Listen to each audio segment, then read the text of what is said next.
എൻസൈക്ലോപിങ്സിന്റെ പുതിയൊരു വീഡിയോയിലേക്ക് നിങ്ങൾക്ക് ഏവർക്കും സ്വാഗതം. ഈ വീഡിയോയിലൂടെ നിങ്ങളുമായി ഷെയർ ചെയ്യുന്നത് സ്വർണ്ണവിലയുമായി ബന്ധപ്പെടുത്തിയുള്ള മാറ്റങ്ങളിൽ പ്രവചനം നടത്തിയിരിക്കുകയാണ് ബോബി ചെമ്മണ്ണൂർ.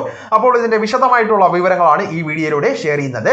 നമ്മുടെ വീഡിയോസ് ആദ്യമായി കാണുന്ന സുഹൃത്തുക്കളാണെങ്കിൽ ആദ്യമേ തന്നെ ചാനൽ ഒന്ന് സബ്സ്ക്രൈബ് ചെയ്യുക. അപ്പോൾ നമുക്ക് വിശദാംശങ്ങളിൽ കിടക്കാം.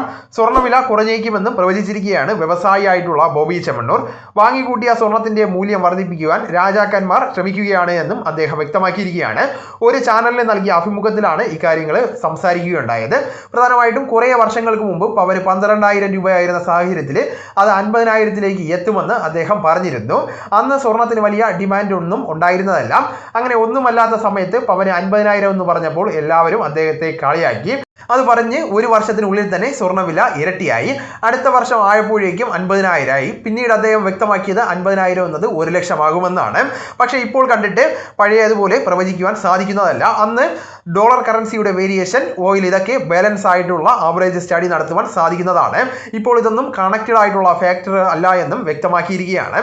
കുറച്ചു കാലം കഴിയുമ്പോൾ ഇനി കുറച്ചു കാലത്തേക്ക് യുദ്ധമൊന്നും വേണ്ട എന്ന് തീരുമാനിക്കുന്ന സാഹചര്യം ഉണ്ടാവുകയാണ് എങ്കിൽ ഇതുവരെ ഇല്ലാത്ത രീതിയിലുള്ള പുതിയ ഗെയിമുകളും ബിസിനസ് ട്രെൻഡുകളും ഒക്കെ ഉണ്ടാകുന്നതാണ്. യുദ്ധമൊക്കെ ശാന്തമാകുകയാണ് എങ്കിൽ കുറച്ച് വിലയ്ക്ക് കുറഞ്ഞിരിക്കാം എന്ന് നമുക്ക് മനസ്സിലാക്കാവുന്നതാണ്. വലിയ രീതിയിലുള്ള ഗെയിമുകൾ ഇതിലുണ്ട് എന്നും പുതിയ ട്രെൻഡിൽ നിന്നും മനസ്സിലാക്കുവാൻ സാധിക്കുന്നതാണ്. എന്തായാലും 1,00,000 ആയല്ലോ.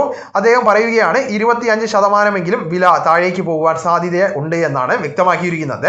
അപ്പോൾ ഈ വിവരങ്ങൾ നിങ്ങളുടെ സുഹൃത്തുക്കളിലേക്കും മറ്റ് ഗ്രൂപ്പുകളിലേക്കും കൂടെ ഷെയർ ചെയ്യുക. നമുക്ക് തുടർന്നും വിജ്ഞാനപരമായിട്ടുള്ള മറ്റ് വീഡിയോസും ആനുകാലിക വിവരങ്ങളുമായിട്ട് വീണ്ടും കാണാം. അതുവരെ ഗുഡ് ബൈ.